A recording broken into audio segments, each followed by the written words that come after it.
দর্শক আমন্ত্রণ রাতের দীপ্ত সংবাদে আপনাদের সঙ্গে এই মুহূর্তে আছে আমি রুবায়েত হাসান। আর শুরুতেই থাকছে প্রধান খবরের শিরোনাম। বিইআরসির সঙ্গে বৈঠকের পর এলপি গ্যাস ব্যবসায়ীদের ধর্মঘট প্রত্যাহার, কমেনি জনভোগান্তি। স্বেচ্ছাসেবক দল নেতা মুসাব্বির হত্যার ঘটনায় স্ত্রীর মামলা, আসামি অজ্ঞাত, তদন্ত শুরু পুলিশের। নির্বাচনে 200 পর্যবেক্ষক পাঠাবে ইইউ, সিইসির সঙ্গে সাক্ষাৎ, ইসিতে আরও 174 জনের আপিল। দেশের সর্বনিম্ন তাপমাত্রা নেমেছে 7 ডিগ্রিতে, চলতি মাসে আরও কয়েকটি শৈত্যপ্রবাহের পূর্বাভাস।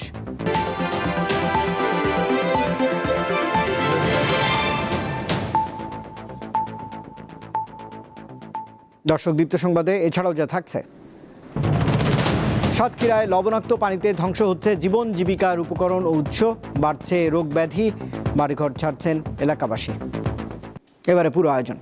সারা দেশে এলপি গ্যাস সিলিন্ডার বিক্রি বন্ধের সিদ্ধান্ত প্রত্যাহার করা হয়েছে। বাংলাদেশ এনার্জি রেগুলেটরি কমিশনের সঙ্গে বৈঠক শেষে এলপি গ্যাস ব্যবসায়ী সমবায় সমিতি এই সিদ্ধান্তের কথা জানিয়েছে।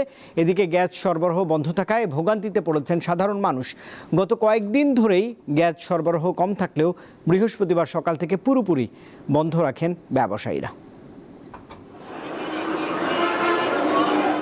বৃহস্পতিবার সকাল থেকে নারায়ণগঞ্জের কোনো দোকানে পাওয়া যাচ্ছে না এলপি গ্যাস। চরম ভোগান্তির মধ্যে পড়েছে সাধারণ মানুষ। গ্যাস কিনতে এসে দেখি দোকান বন্ধ, হয়রানি হচ্ছি। 800 টাকা দিয়েও গ্যাস পাওয়া যাচ্ছে না, এখন দোকানও বন্ধ।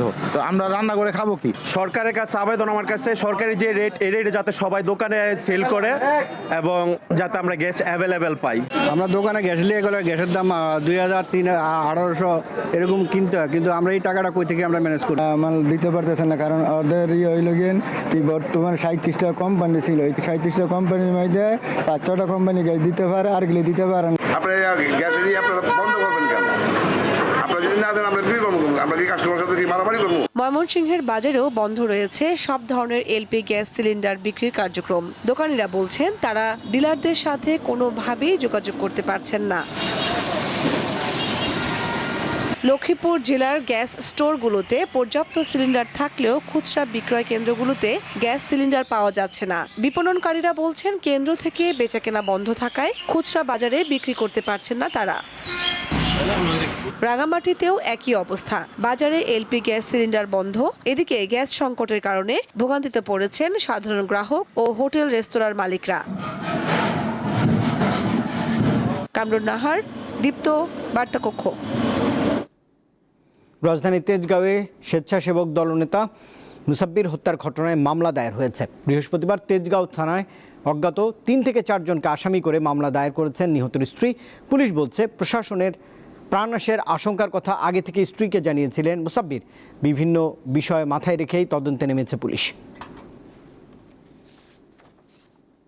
বুধবার রাত 8টার দিকে রাজধানীর কাজী নজরুল ইসলাম এভিনিউয়ের পাশে স্টার কাবাবের গলিতে হঠাৎ গোলাগুলির শব্দ পায় এলাকাবাসী। গুলির শব্দের পর অন্তত 2 জনকে দৌড়ে চলে যাওয়ার চিত্র ধরা পড়ে সিসিটিভি ক্যামেরায়। এই গোলাগুলিতে নিহত হন ঢাকা মহানগর উত্তরের স্বেচ্ছাসেবক দলের সাবেক সাধারণ সম্পাদক আজিজুর রহমান মুসাব্বির। গুলিবিদ্ধ হন তার সাথে থাকা কারওয়ান বাজার ভ্যান সমিতির সাধারণ সম্পাদক আবু সুফিয়ান মাসুদ। প্রত্যক্ষদর্শীরা জানান মুসাব্বিরের বুকে কয়েকটি গুলি লাগে, অপর গুলিটি লাগে মাসুদের পেটে। এ সময় পানি খেতে চান মুসাব্বির।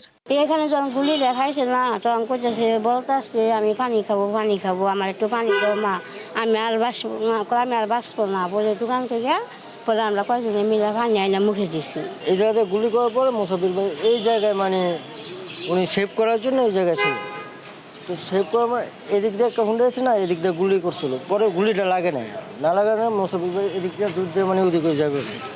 এই জায়গায় গুলি করছে, 4টা গুলি করছে, 4টা গুলি মানে বুকে লাগছে। বৃহস্পতিবার নিহত স্বেচ্ছাসেবক দল নেতা মুসাব্বিরের স্ত্রী বাদী হয়ে তেজগাঁও থানায় একটি হত্যা মামলা দায়ের করেন। মামলায় অজ্ঞাতনামা 3 থেকে 4 জনকে আসামি করা হয়েছে। প্রায় সময় বলতো যে দেখবা আমার কিন্তু হুট করে মেরে ফেলবে, আমার কিন্তু অনেক শত্রু হয়ে গেছে। কারা করেছে বা কিভাবে হয়েছে এটা নির্দিষ্টভাবে আমাদের পক্ষে বলা সম্ভব না। এটা আইন কর্তৃপক্ষ যারা আছেন তারা সুষ্ঠুভাবে বের করবেন, বিচার করবেন, আমরা এটাই আশা করি।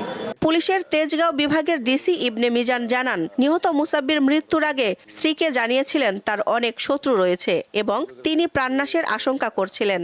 ভিকটিম তার স্ত্রীকে তার অনেক শত্রু এই ব্যাপারে বলে আসছে এবং যে কোনো সময় তার হয়তো কোনো ক্ষতি হয়ে যেতে পারে এরকম আশঙ্কা তিনি তার স্ত্রীর কাছে দেখিয়েছিলেন। কোন অবস্থার প্রেক্ষিতে ঘটনাটি ঘটেছে এই বিষয়টি খুঁজে বের করার চেষ্টা আমাদের চলমান। আমাদের পাশাপাশি আমাদের ডিবি টিমও কাজ করে যাচ্ছে, র্যাবও কাজ করে যাচ্ছে। তিনি জানান, বিভিন্ন বিষয়কে মাথায় রেখে হত্যার ঘটনা তদন্ত করা হচ্ছে। দিলশাদানি, দীপ্ত সংবাদ, ঢাকা। ফ্যাসিবাদী ষড়যন্ত্র এখনও অব্যাহত রয়েছে বলে মন্তব্য করেছেন বিএনপির স্থায়ী কমিটির সদস্য সালাউদ্দিন আহমদ। বৃহস্পতিবার সকালে রাজধানীর গুলশানে বিএনপি চেয়ারপারসনের কার্যালয়ের সামনে সাংবাদিকদের সঙ্গে আলাপকালে তিনি বলেন, এখনও কিছু বিচ্ছিন্ন ঘটনা ঘটছে, তবে এতে সংসদ নির্বাচনে কোনো প্রভাব পড়বে না। সালাউদ্দিন আহমদ বলেন, তারেক রহমানের উত্তরাঞ্চলের সফর ঘিরে নির্বাচনী আচরণবিধি লঙ্ঘন হবে না। এদিকে নয়াপল্টনে দলের কেন্দ্রীয় কার্যালয়ের সামনে স্বেচ্ছাসেবক দল নেতা মুসাব্বিরের নামাজে জানাজা অনুষ্ঠিত হয়। এ সময় হত্যাকারীদের গ্রেপ্তারের দাবিতে শনিবার বিক্ষোভ কর্মসূচি ঘোষণা করা হয়েছে।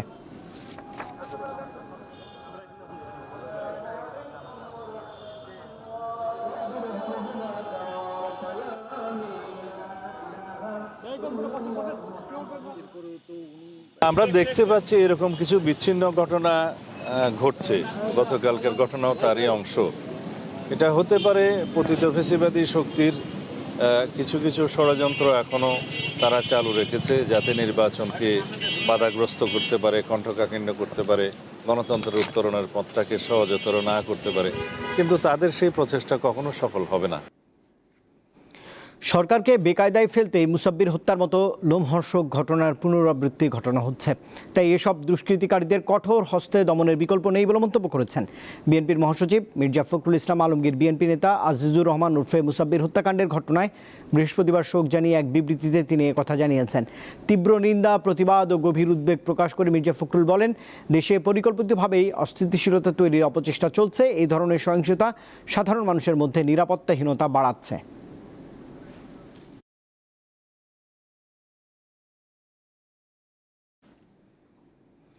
ত্রয়োদশ জাতীয় সংসদ নির্বাচন অবাধ, সুষ্ঠু এবং নিরপেক্ষ করতে সব ধরনের সহায়তা দেবে ইউরোপীয় ইউনিয়ন। পর্যায়ক্রমে 200 পর্যবেক্ষক পাঠাবে ইইউ। বৃহস্পতিবার সিইসির সঙ্গে দেখা করে একথা জানিয়েছে ইইউ নির্বাচন পর্যবেক্ষক মিশন। সিইসি জানিয়েছেন, আর কোনো পাতানো নির্বাচন হবে না, সবার জন্য লেভেল প্লেইং ফিল্ড নিশ্চিত করা হবে। এদিকে ইসিতে আপিলের চতুর্থ দিনে আবেদন জমা পড়েছে 174টি। বৃহস্পতিবার বিকেলে রাজধানীর আগারগাঁওয়ের নির্বাচন ভবনে যায় ইউরোপীয় ইউনিয়নের নির্বাচন পর্যবেক্ষক মিশনের প্রধান ইভার্স ইজাবসের নেতৃত্বে 4 সদস্যের প্রতিনিধি দল। তারা প্রধান নির্বাচন কমিশনার এএমএম নাসিরউদ্দিনের সাথে সাক্ষাৎ করেন। পরে ইইউ প্রতিনিধি দলের প্রধান জানান, সুষ্ঠু নির্বাচন আয়োজনের জন্য অন্তর্বর্তী সরকার ও নির্বাচন কমিশনকে ইইউ সব ধরনের সহযোগিতা দেবে। বাংলাদেশ ইউরোপীয় ইউনিয়নের জন্য একটি গুরুত্বপূর্ণ রাষ্ট্র। বাংলাদেশে যাতে অবাধ ও সুষ্ঠু প্রক্রিয়ায় নির্বাচন অনুষ্ঠিত হয়, সেজন্য গভীর আগ্রহে অপেক্ষা করছে ইইউ। এর আগে ইসিতে সংক্ষুব্ধদের আপিল কার্যক্রম পরিদর্শনে গিয়ে সিইসি বলেন, দেশে আর কোনো পাতানো নির্বাচন হবে না, এজন্য রাজপথে নামারও দরকার হবে না। কোনো পাতানো নির্বাচন হবে না, রাজপথে নামারও দরকার হবে না। কোনো পাতানো নির্বাচন দেশে ইনশাল্লাহ হবে না। ইসিতে আপিলের চতুর্থ দিন নির্দিষ্ট সময় শেষ হওয়ার পরও দীর্ঘ লাইন দেখা গেছে সংক্ষুব্ধ ব্যক্তিদের। ভোটের পরিবেশ নিয়ে অসন্তোষ যেমন রয়েছে, সেই সাথে স্বতন্ত্র প্রার্থীদের 100% স্বাক্ষর তালিকা জমা দেওয়ার নিয়ম বাতিলের দাবি জানান কেউ কেউ। একটা দল নিবন্ধন পাইতে গেলে গোটা বাংলাদেশে 20,000 প্রার্থী সমর্থন লাগে লোকের, অথচ আমি একজন স্বতন্ত্র প্রার্থী, আমার একার লাগবে 5,500-6,000। এটা টোটালটা একটা বৈষম্যমূলক একটা আইন। এই 3 জন ব্যক্তি এখানে সাইন দিয়েছিল, তাদের বিষয়ে তাদের সরাসরি বাড়ি থেকে হুমকি দেওয়া হচ্ছে যে নির্বাচনের পর আমরা আপনাকে দেখে নিব। ভোট বাছাইয়ের দিন আমার সাথে বৈষম্য করছে। আমার দিচ্ছে 11:30 টাইম, রিটার্নিং অফিসার 10টায় রিটার্ন, কোনো চিঠিও দেয় নাই, কোনো যোগাযোগ করে নাই। আমাদেরকে খোঁড়া অজুহাতে আমার প্রার্থিতা বাতিল করেছে। চতুর্থ দিনের 174টি সহ আপিলের সংখ্যা বেড়ে হয়েছে 469। 9 জানুয়ারি শেষ হচ্ছে আপিল গ্রহণ। শিউলি শবনম, দীপ্ত সংবাদ, ঢাকা। নতুন 135টি সহ মোট 295টি ওষুধ অত্যাবশ্যকীয় ঘোষণা করে দাম বেঁধে দেওয়ার সিদ্ধান্ত নিয়েছে সরকার। বৃহস্পতিবার উপদেষ্টা পরিষদের বৈঠকে এই সিদ্ধান্ত নেওয়া হয় বলে জানিয়েছেন প্রধান উপদেষ্টার স্বাস্থ্য বিষয়ক বিশেষ সহকারী মোহাম্মদ সাইদুর রহমান। ফরেন সার্ভিস একাডেমিতে ব্রিফিংয়ে তিনি বলেছেন, একটি অত্যাবশ্যকীয় ওষুধের তালিকা প্রণয়ন করা হয়েছে, যেখানে 295টি ওষুধের নাম রয়েছে। এই তালিকায় আরও 2-1টি ওষুধ যুক্ত হতে পারে। তালিকায় অন্তর্ভুক্ত ওষুধগুলো সরকার নির্ধারিত মূল্যে বিক্রি করতে হবে, তবে এজন্য সময় বেঁধে দেওয়া হবে বলেও জানিয়েছেন সাইদুর রহমান। এই অত্যাবশ্যকীয় ওষুধের তালিকাভুক্ত ওষুধগুলোর সবগুলোর মূল্য সরকার কর্তৃক নির্ধারিত হবে এবং এই নির্ধারিত মূল্যের বাইরে যারা আছেন তাদেরকে এই মূল্যে পর্যায়ক্রমে আসতে হবে। যারা উপরে আছেন তাদেরকেও নেমে আসতে হবে, যারা নিচ থেকে যাবেন তারা ইচ্ছা করলে উপরে উঠতে পারেন অথবা থাকবেন না। পৌষের হাড় কাঁপানো শীতে কাঁপছে দেশের উত্তরাঞ্চল। শীতে কাবু ঠাকুরগাঁওয়ে তাপমাত্রা নেমেছে 7 ডিগ্রি সেলসিয়াসে। ঘন কুয়াশা এবং হিমেল হাওয়ায় বিপর্যস্ত হয়ে পড়েছে সেখানকার জনজীবন। কুড়িগ্রামে হিমেল বাতাসের সঙ্গে কনকনে ঠান্ডা। জরুরি প্রয়োজন ছাড়া অনেকেই ঘরের বাইরে যাচ্ছেন না। ঘন কুয়াশার চাদরে ঢেকে গেছে উত্তরের জেলা গাইবান্ধা। গুড়ি গুড়ি বৃষ্টির মতো পড়ছে কুয়াশা। এতে বেশি বিপাকে পড়েছে মাঠে ঘাটে কাজ করা কৃষক, শ্রমিক ও নিম্ন আয়ের মানুষ। হাসপাতালগুলোতে ঠান্ডাজনিত রোগ নিয়ে ভর্তি হচ্ছে শিশুসহ নানা বয়সী মানুষ। পঞ্চগড়ের উপর দিয়ে প্রভাবিত হচ্ছে মৃদু শৈত্যপ্রবাহ।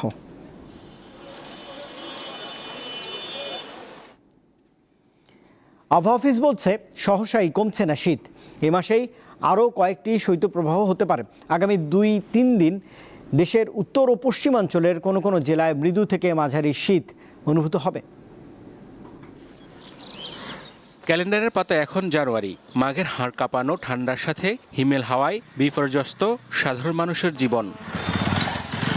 এই শীত যেন মরণ কামড় হয়ে দাঁড়িয়েছে খেটে খাওয়া মানুষের জীবনে। তীব্র ঠান্ডায় থমকে গেছে অনেকের উপার্জনের চাকা।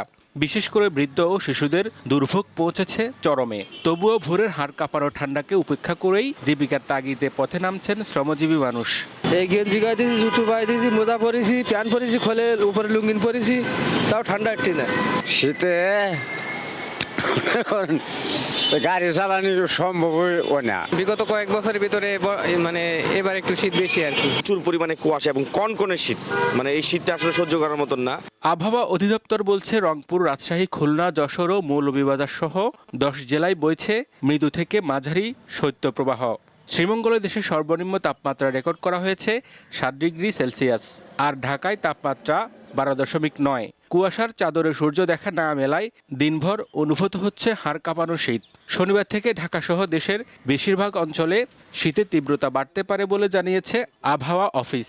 বর্তমানে যে অবস্থা বিরাজ করছে সেটা আগামী কয়েকদিন অব্যাহত থাকতে পারে। এর মধ্যে আগামী 24 ঘন্টা পরে রাতের তাপমাত্রা কিছুটা কমতে পারে। সেক্ষেত্রে শীতের তীব্রতা, রাতের তাপমাত্রা কমতে পারে, সেক্ষেত্রে শীতের তীব্রতা আরেকটু বাড়তে পারে। এবং আমরা আরও দেখছি যে 72 থেকে 48 ঘন্টা পর দিনের তাপমাত্রা কিছুটা কমার সম্ভাবনা রয়েছে। এদিকে দক্ষিণ পূর্ব বঙ্গোপসাগরে সুস্পষ্ট লঘুচাপের কারণে ঘন কুয়াশা কিছুটা কমে বেড়েছে বাতাসের তীব্রতা। ফলে দেশের মানুষকে আরও কিছুদিন তীব্র শীতের ধকল সইতে হতে পারে বলে পূর্বাভাস দিয়েছে আবহাওয়া অফিস। হেদায়েতুল্লাহ সীমান্ত, দীপ্ত সংবাদ, ঢাকা। প্রাকৃতিক দুর্যোগে বিপর্যস্ত সাতক্ষীরার জনজীবন। লবণাক্ত পানিতে ধ্বংস হচ্ছে জীবন জীবিকার উপকরণ ও উৎস, বাড়ছে রোগ ব্যাধি। এ অবস্থায় জন্মভিটা ছাড়তে বাধ্য হচ্ছেন অনেকেই। বিশেষজ্ঞরা অবশ্য বলছেন, জলবায়ু পরিবর্তনের প্রভাবেই মূলত প্রাকৃতিক দুর্যোগ বাড়ছে। ঘূর্ণিঝড় ও জলোচ্ছ্বাসের তাণ্ডবে সাতক্ষীরার কপোতাক্ষ ও খোলপেটুয়া নদীর বেড়িবাঁধে প্রায়ই ভাঙন দেখা দেয়। এতে লবণাক্ত পানি লোকালয়ে প্রবেশ করে, যা খাবার পানি, খাদ্যপণ্য ও গাছগাছালিতে নেতিবাচক প্রভাব ফেলে। এই অবস্থায় ঝুঁকিতে পড়েছে জনস্বাস্থ্য। অবদার বাঁধ ভেঙে যাইয়ে লবণ পানির কারণে আমাকে মাছ, পুকুর যা কিছু ছিল সব শেষ হয়ে গেছে। খুব পানি, রাস্তাঘাট নেই, কোনো মতে চাঁদ দিয়ে একটু যাতায়াত ব্যবস্থা করে নিছি। উপকূলের বাসিন্দারা বলছেন, লোকালয়ে ঢুকে পড়া লবণাক্ত পানি ফলদ ও বনজ গাছ ধ্বংস করে দিচ্ছে। বাঁচতে পারছে না মাছ ও জলজ প্রাণী। লবণাক্ত পানি ব্যাপকভাবে কৃষির ক্ষতি করছে। আগে যেমন আমরা পুকুরের পানি পান করতাম, এখন পুকুরের পানি লবণাক্ততার কারণে পুকুরের পানি আর কিন্তু পাওয়া যায় না। ধান পান যখন লাগাইতো তখন ফসলাদি হতো, বা মাছ শাক মারতো, নদীতে মাছ শাক পাওয়া যেত, মাছ কোনো পাওয়া যেত, এখন তো তা মেলে না। কৃষি অর্থনীতি ক্ষতিগ্রস্ত হওয়ায় সাতক্ষীরা, খুলনা ও আশপাশের অসংখ্য মানুষ অর্থনৈতিক অসচ্ছলতার মধ্যে পড়ে গেছে। জীবিকার তাগিদে তারা ছড়িয়ে পড়ছে দেশের বিভিন্ন স্থানে। এক হিসাবে দেখা গেছে 2020 সালে সাতক্ষীরার প্রতাপনগর ইউনিয়নে 50,000 মানুষ বসবাস করলেও বর্তমানে তা 40,000-এর নিচে নেমে গেছে। এখানকার যে সমস্ত লোকজনগুলো ছিল তারা সব এখান থেকে চলে গেছে, তারা আদৌ আর আসতে পারবে না। কিছু লোক আসছে, তাদেরও বসবাস করা খুবই কষ্টকর। কালবন্ধু যে নদীতে মাছ ধরবো তাই বিছিয়ে নিয়ে যায়, সংসারটা কোনো রকম চলে। স্কুলে আগে মানে এখন 500-র মতো ছেলেপেলে আছে, আগে অনেক ছাত্রছাত্রী ছিল, ডবল ছিল। পরিবেশবাদীরা বলছেন জলবায়ু পরিবর্তনের কারণেই মূলত এই অবস্থা সৃষ্টি হয়েছে। পরিস্থিতি মোকাবেলায় দরকার জাতীয় নীতিমালা। উপকূলের বারবার 3-4টে অভিজ্ঞতা প্রত্যেক বছরে যে মানুষগুলো এখান থেকে মাইগ্রেট হতে বাধ্য হচ্ছে, তাদের কিন্তু অর্থনৈতিক বিপর্যয় নেমে আসছে তাদের জীবনে। এখান থেকে যদি তাদেরকে বের করে আনতে হয় তাহলে সেটা সরকারি উদ্যোগ ছাড়া সম্ভব নয়। কিন্তু আমরা আমাদের জাতীয় বাজেটে উপকূলকে ঘিরে আলাদা কোনো বরাদ্দ আমরা দেখি না। জলবায়ু পরিবর্তনের প্রভাব মোকাবেলায় সরকারের উদ্যোগ চলমান রয়েছে বলে জানায় জেলা প্রশাসন ও পরিবেশ অধিদপ্তর। জলবায়ু পরিবর্তন জনিত কারণে যে সমস্যাগুলো হচ্ছে এগুলোর সাথে অ্যাডাপ্ট করে এগুলো কিভাবে মোকাবেলা করা যায়, আসলে সরকারি এবং বেসরকারি প্রচেষ্টা সেই উদ্যোগগুলি গ্রহণ করছে। আর আমরা জেলা প্রশাসনের পক্ষ থেকে এই উপকূলীয় অঞ্চলগুলোতে দুর্যোগ প্রশমন করার জন্য কিছু তাল বীজ রোপণেরও আমরা উদ্যোগ নিয়েছি। জলবায়ু পরিবর্তনের কারণে উপকূলের মানুষ ব্যাপক অর্থনৈতিক ক্ষতির সম্মুখীন হচ্ছে। এই অবস্থায় দীর্ঘমেয়াদী টেকসই পরিকল্পনা বাস্তবায়নের পরামর্শ বিশেষজ্ঞদের। সাদিয়া চৌধুরী, দীপ্ত, বার্তা কক্ষ। গুম খুনের ঘটনায় মানবতা বিরোধী অপরাধ মামলায় সাক্ষ্য দেবেন সাবেক সেনাপ্রধান ইকবাল করিম ভূঁইয়া। এই মামলার অন্যতম আসামি সাবেক সেনা কর্মকর্তা জিয়াউল হাসানের বিরুদ্ধে অভিযোগ গঠনের বিষয়ে আদেশের জন্য আগামী 14 জানুয়ারি দিন ঠিক করেছে আন্তর্জাতিক অপরাধ ট্রাইব্যুনাল। বৃহস্পতিবার আন্তর্জাতিক অপরাধ ট্রাইব্যুনাল 1-এর চেয়ারম্যান বিচারপতি মোহাম্মদ গোলাম মর্তুজা মজুমদারের নেতৃত্বে গঠিত বেঞ্চ এই দিন ঠিক করে। জানা গেছে মামলার তদন্ত কর্মকর্তার কাছে এরই মধ্যে আসামি জিয়াউল হাসানের বিরুদ্ধে জবানবন্দি দিয়েছেন ইকবাল করিম ভূঁইয়া। বৃহস্পতিবার বিষয়টি জানান চিফ প্রসিকিউটর তাজুল ইসলাম। এই ডিসচার্জ পিটিশনে তারা বলার চেষ্টা করেছেন যে অভিযোগগুলো প্রসিকিউশন থেকে আনা হয়েছে জিয়াউল হাসানের বিরুদ্ধে সেগুলো আসলে আনসাবস্টেন্সিয়েটেড এবং এগুলো আসলে যে সাক্ষ্য প্রমাণ রয়েছে সে সাক্ষ্য প্রমাণ দ্বারা সমর্থিত নয়, এই কারণে তারা ডিসচার্জ প্রার্থনা করেন। এর জবাবে চিফ প্রসিকিউটর শুনানি করেছেন এবং তিনি দেখিয়েছেন যে কিভাবে প্রসিকিউশনের যে সাক্ষ্য প্রমাণ রয়েছে সেই সাক্ষ্য প্রমাণগুলো দিয়েই জিয়াউল হাসানের বিরুদ্ধে যে 3টি সুনির্দিষ্ট অভিযোগ আনা হয়েছে এই সুনির্দিষ্ট অভিযোগগুলো প্রসিকিউশনের দাবি মতে প্রতিষ্ঠিত করা যায়। যুক্তরাষ্ট্রে প্রবেশের আবেদনের ক্ষেত্রে ভিসা বন্ড বা জামানত আরোপের 38 দেশের তালিকায় বাংলাদেশের নাগরিকদের যুক্ত করার বিষয়টি দুঃখজনক বলেছেন পররাষ্ট্র উপদেষ্টা তৌহিদ হোসেন। বৃহস্পতিবার বিকালে সাংবাদিকদের প্রশ্নের জবাবে তিনি একথা জানান। যারা ওখানে ওদের সোশ্যাল সিস্টেম থেকে এভাবে গিয়ে পয়সা নেয় তাদের মধ্যে বাংলাদেশিদের সংখ্যা সর্বাধিক। তাহলে তারা যদি কিছু দেশের উপর এরকম নিষেধাজ্ঞা আরোপ করে সেটা প্রতি বাংলাদেশ থাকবে, এটা আমার কাছে খুব অস্বাভাবিক মনে হচ্ছে না। অবশ্যই দুঃখজনক, অবশ্যই কষ্টকর আমাদের জন্য, কিন্তু এটা অস্বাভাবিক না। গাজীপুরের কোনাবাড়িতে ঝুটের গুদামে আগুনের ঘটনা ঘটেছে। এতে পুড়ে গেছে অন্তত 10টি গুদামের বিপুল পরিমাণ ঝুট। ফায়ার সার্ভিসের 6টি ইউনিট প্রায় 3 ঘন্টার প্রচেষ্টা আগুন নিয়ন্ত্রণে আনে। ফায়ার সার্ভিস জানিয়েছে গাজীপুর মহানগর দেওয়ালিয়ার বাড়ির কাঁঠালতলা এলাকায় আরিফ মুন্সির ঝুটের গুদাম থেকে বিকেল 4টার দিকে আগুনের সূত্রপাত ঘটে। মুহূর্তে আগুন আশপাশের গুদামে ছড়িয়ে পড়ে। খবর পেয়ে ফায়ার সার্ভিসের 6টি ইউনিট আগুন নিয়ন্ত্রণে অংশ নেয়। আগুন লাগার কারণ ও ক্ষয়ক্ষতির পরিমাণ এখন পর্যন্ত জানা যায়নি।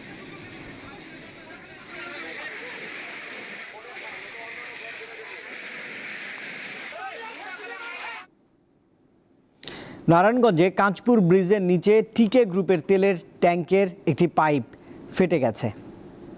এতে বিপুল পরিমাণ তেল সড়কে ছড়িয়ে পড়েছে। তেলের কারণে সড়ক পিচ্ছিল হয়ে পড়ায় যানবাহন চলাচল ব্যাহত হয় এবং এলাকায় দীর্ঘ যানজটের সৃষ্টি হয়।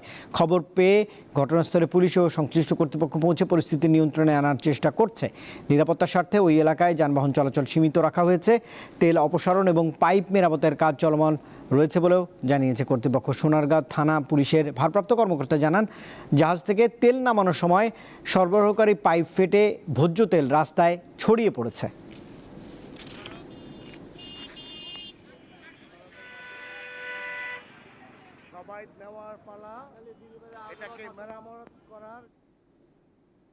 চট্টগ্রামে অবৈধ দখলে থাকা মডার্ন স্টিল মিলস উচ্ছেদ করে তা চা বোর্ডের ৬৫ শতক জায়গা উদ্ধার করা হয়েছে এবং বৃহস্পতিবার সকালে মহানগরীর বাইজিত এলাকায় জেলা প্রশাসনের নির্বাহী ম্যাজিস্ট্রেট হুসাইন মোহাম্মদের নেতৃত্বে পুলিশ এবং সেনাবাহিনীর সহযোগিতায় এই উচ্ছেদ অভিযান পরিচালনা করা হয়। চা বোর্ডের কর্মকর্তারা জানিয়েছেন, ২০০৮ সালে চা বোর্ডের ৬৫ শতক জায়গা মডার্ন স্টিল মিলস ও রতনপুর স্টিল মিলসকে ভাড়া দেওয়া হয়েছিল। চুক্তি অনুযায়ী ২০২২ সালের পর উক্ত জায়গা খালি করে দেওয়ার জন্য ভাড়াটিকে পত্র দেওয়া হয়, কিন্তু ভাড়া চুক্তির মেয়াদ শেষ হলেও ভাড়াটিয়া রাজনৈতিক প্রভাব খাটিয়ে অবৈধভাবে ৬৫ শতক জায়গা দখল করে রাখে।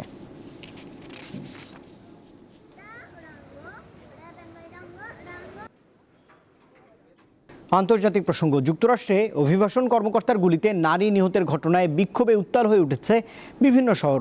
বিক্ষোভকারীদের অভিযোগ, কোনো কারণ ছাড়াই ৩৭ বছর বয়সী রেনি নিকোল গুড নামের ওই নারীকে হত্যা করা হয়েছে। তবে ট্রাম্প এবং তার কর্মকর্তারা বলছেন, নিহত নারী একজন সহিংস দাঙ্গাবাজ। তিনি অভিবাসন বিরোধী অভিযান চলাকালে কর্মকর্তাদের গাড়ি চাপা দেওয়ার প্রচেষ্টা করেছিলেন।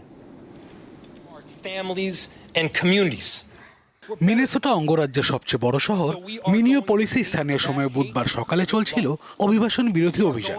এ সময় এক নারীকে গুলির ঘটনা ঘটে। ইন্টারনেটে ছড়িয়ে পড়া ভিডিওতে দেখা যায় একটি লাল রঙের গাড়ি থেকে এক নারীকে নামানোর চেষ্টা করছেন অভিবাসন কর্মকর্তারা। এ সময় গাড়িটি চলে যাওয়ার চেষ্টা করলে চালককে লক্ষ্য করে ৩টি গুলি ছোড়েন এক অভিবাসন কর্মকর্তা। পরে গাড়িটি নিয়ন্ত্রণ হারিয়ে আরেকটি গাড়ির সঙ্গে ধাক্কা খায়। এই ঘটনায় ৩৭ বছর বয়সী এক নারী প্রাণ হারান। রেনি নিকোল গুড নামের ওই নারী ৩ সন্তানের জননী। বিষয়টি সামাজিক যোগাযোগ মাধ্যমে ছড়িয়ে পড়লে ক্ষোভে ফুঁসে ওঠে গোটা যুক্তরাষ্ট্র। এরই মধ্যে মিনিয়াপলিস সহ অরলিন্স, মিয়ামি ও নিউ ইয়র্ক সিটিতে বিক্ষোভ শুরু হয়েছে। অভিযুক্ত অভিবাসন কর্মকর্তাকে বিচারের আওতায় আনার পাশাপাশি যুক্তরাজ্য জুড়ে ট্রাম্পের অভিবাসন বিরোধী অভিযান বন্ধের দাবি ওঠে সেখান থেকে। তবে মার্কিন প্রেসিডেন্ট ডোনাল্ড ট্রাম্প ও প্রতিনিধি পরিষদের স্পিকার মাইক জনসন অভিযুক্ত অভিবাসন কর্মকর্তার পদক্ষেপকে আত্মরক্ষা হিসেবে সমর্থন করেছেন। এছাড়া ডিপার্টমেন্ট অব হোমল্যান্ড সিকিউরিটির সেক্রেটারি ক্রিস্টি নোয়েম নিহত নারীর কর্মকাণ্ডকে সন্ত্রাসবাদের সাথে তুলনা করেছেন। তবে ট্রাম্প প্রশাসনের এসব দাবি প্রত্যাখ্যান করেছে মিনিয়াপলিসের মেয়র জ্যাকব ফ্রে। এ সময় শহর থেকে অভিবাসন কর্মকর্তাদের চলে যাওয়ার দাবি জানান তিনি। এছাড়া ফেডারেল কর্মকর্তাদের দাবির তীব্র বিরোধিতা করেছেন ডেমোক্রেটরাও। এই বিষয়ে একটি বিবৃতিও প্রকাশ করেছেন শীর্ষস্থানীয় ডেমোক্রেট নেতারা। সাবেক ভাইস প্রেসিডেন্ট কমলা হ্যারিস ট্রাম্প প্রশাসনের ঘটনার বর্ণনাকে গ্যাসলাইটিং হিসেবে আখ্যা দিয়েছেন। প্রতিনিধি পরিষদের সংখ্যালঘু দল নেতা হাকিম জেফ্রিসও এক বিবৃতিতে এই ঘটনার নিন্দা জানিয়েছেন। আশরাফ শুভ, দীপ্ত, বার্তাকক্ষ। আবেগ নয়, ক্রিকেটের ভবিষ্যৎ চিন্তা করেই ভারতের মাটিতে বিশ্বকাপ খেলতে যাওয়ার সিদ্ধান্ত নেওয়া প্রয়োজন ছিল বলে মনে করেন সাবেক ক্রিকেটার তামিম ইকবাল খান। বৃহস্পতিবার বিকেলে জিয়া আন্তঃবিশ্ববিদ্যালয় টি10 ক্রিকেট টুর্নামেন্টের সংবাদ সম্মেলনে ব্র্যান্ড অ্যাম্বাসেডর হিসেবে উপস্থিত থেকে তিনি একথাই জানিয়েছেন। ৩২টি দল নিয়ে শুক্রবার সিটি ক্লাব মাঠে শুরু হয়েছে এই প্রতিযোগিতা। সংবাদ সম্মেলনের প্রধান অতিথি হিসেবে উপস্থিত ছিলেন টুর্নামেন্টের প্রধান উপদেষ্টা এবং বিএনপির কেন্দ্রীয় ক্রীড়া বিষয়ক সম্পাদক ও ঢাকা মহানগর উত্তরের আহ্বায়ক আমিনুল হক। এ সময় তামিম জানান, বিসিবি স্বতন্ত্র সংগঠন হলেও বর্তমান সময়ে যারা বোর্ডে রয়েছেন তারা অবৈধ নির্বাচনের মাধ্যমে দায়িত্বে রয়েছেন।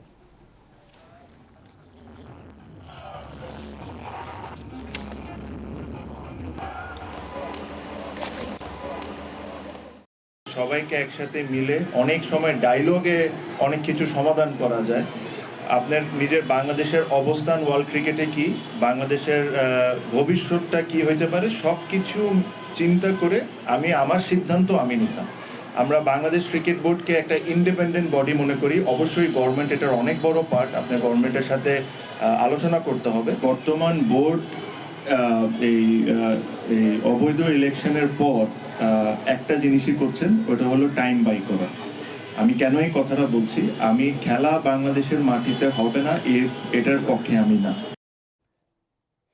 দর্শক, এই খবরের সঙ্গে শেষ করছি রাতের দীপ্ত সংবাদ। শেষ করার আগে প্রধান খবরের শিরোনাম জানাবো আরেকবার। বিইআরসির সঙ্গে বৈঠকের পর এলপি গ্যাস ব্যবসায়ীদের ধর্মঘট প্রত্যাহার, কমেনি জনভোগান্তি। স্বেচ্ছাসেবক দল নেতা মুসাব্বির হত্যার ঘটনায় স্ত্রীর মামলা, আসামি অজ্ঞাত, তদন্ত শুরু করেছে পুলিশ। নির্বাচনে 200 পর্যবেক্ষক পাঠাবে ইউরোপীয় ইউনিয়ন, সিসির সঙ্গে সাক্ষাৎ, ইসিতে আরও 174 জনের আপিল। দেশের সর্বনিম্ন তাপমাত্রা নেমেছে 7 ডিগ্রিতে, চলতি মাসে আরও কয়েকটি শৈত্যপ্রবাহের পূর্বাভাস। দর্শক, এই ছিল এখনকার মতো। এতক্ষণ সঙ্গে থাকবার জন্য ধন্যবাদ সবাইকে। আরও তথ্য বিনোদনের জন্য যুক্ত থাকতে পারেন দীপ্ত টেলিভিশন ডিজিটাল প্ল্যাটফর্মগুলোতে। শুভরাত্রি।